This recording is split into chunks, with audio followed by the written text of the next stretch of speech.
2011 has been the driest year in the history of Kenya.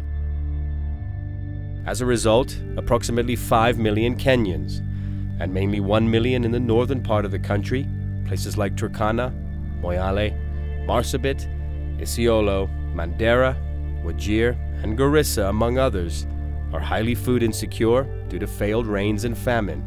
From here I can go to East Pokot, I can go to West Pokot, I can go to Marsabit, Moyale, Mandera, Wajir, Garissa, Ijara, Tana River, parts of Kwale, parts of Coast, and part of Kajiado. This problem is there. No, these aren't scenes from a Hollywood film, nor are they publicity shots to garner support and aid.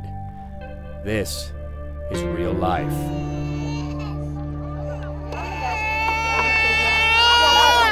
Yet these scenes only tell us a small part of a much bigger story, a story that is known around the world. Kids are so malnourished and that their condition is just unacceptable. As a nation that is almost 50 years of independence, we can't today be proud of ourselves with this current situation. These are the children, we talk about the future. The future is actually disappearing before our eyes in this district if we are not going to stand up. Ironically, most of these cases have received more coverage in the West and right here at home. We have known this drought has been coming, and here we are right in the thick of it now. We have seen people today who have been on the verge of dying from starvation, and only emergency interventions kept them alive. We are looking at 6 months of emergency support to save people's lives, and then 12 months to restore their livelihoods. It's essential that this appeal by Kenya Red Cross is supported. So next time you fuel your car and complain about the cost, or perhaps your local supermarket is out of sugar. The next time you flip through a paper without reading about the situation, or change the channel because the images on the screen are too distressing. Please take a moment to think about this disturbing and unnecessary situation. Almost 70% of the population in this district have been on food aid. And I could imagine maybe they need 100% food aid because they have no other means of livelihood since they have lost all their animals and there is no farming that happens here. So where is the food aid? The UN has called for an emergency meeting in Rome to mobilize aid for the Horn of Africa, help that is well received.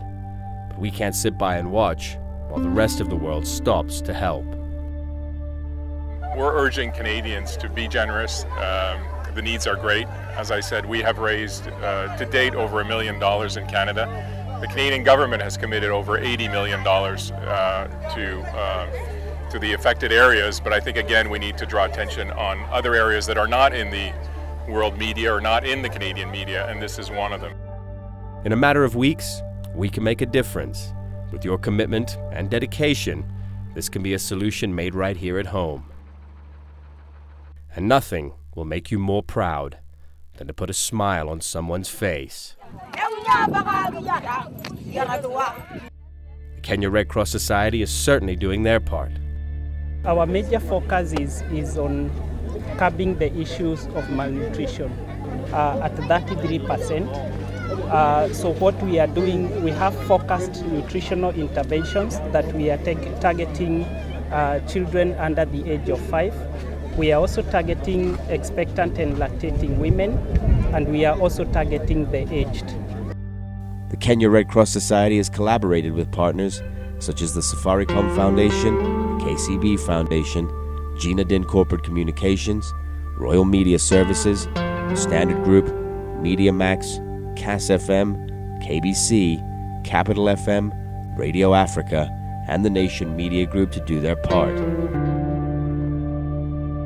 And on August 4th, Corporate Kenya and a group of journalists visited a feeding center in Loiten, one of the heaviest drought-hit areas in the country, a wasteland upon first glance. It was a reality check for everyone who visited. And as we look around, this is a story about droughts, it's about famine, it's about hunger, it's about health. But more than anything else, it really is a story about lack of dignity. And as you look around here today, you see humankind just lose dignity. And for that, for us, it's been pretty disheartening. It's about dignity and it's about being Kenyans, and this cry, Kenyans for Kenyans, It's an appeal. What we've seen here today is just something we cannot be proud of. And it's something we have to arrest, something we all need to work together on. A day in the life of the residents is a trek from their village to this feeding center. They'll sit here all day under an unforgiving sun. And they do this for a meal, sometimes two. The elderly will stay here. A walk to and from their villages is too taxing. Their bodies weary from a lack of nutrition as well as time. These are Kenyans. This is Kenya. A forgotten land. A land we only remember whenever we're called to help.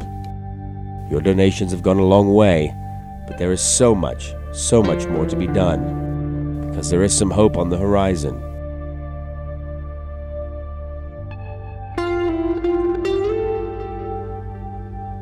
Just 13 kilometers away, here at the missionary community of St. Paul, lies a solution. A solution that will change lives. And we hope that we could come with mid to long-term intervention as a result of this campaign, in particular here in Loitanet, in Kaikor, and maybe in Turkana Central, because we will not have the resources to do massive campaigns. In the long term, we need to look for sustainable solutions. We don't want to be back here next year, the year after. We need to look and find ways to make this work. Turkana is part of Kenya. But as a one-off, we can show them it is possible and change that community to become a farming community. But it means that we must keep giving. This is our Kenya. And these are our brothers and sisters. It is simply time for all to come aboard. Because there has never been a better time to be Kenyans for Kenya. The time has come when we must stand up and be counted, where we can even go and miss 1 or 2 or 3 meals in our homes, in our daily lives, that we can contribute and find resources to address this situation. The food situation, the health situation, the nutrition situation of this entire Turkana district and many other districts in Kenya. Time to discuss politics is gone. It's about saving life, and today is our responsibility to all stand up and be counted and save the lives of these ordinary Kenyans that are here that shouldn't be in this situation. It's about time that we stood up and said enough is enough. We need to, as a nation, address this issue.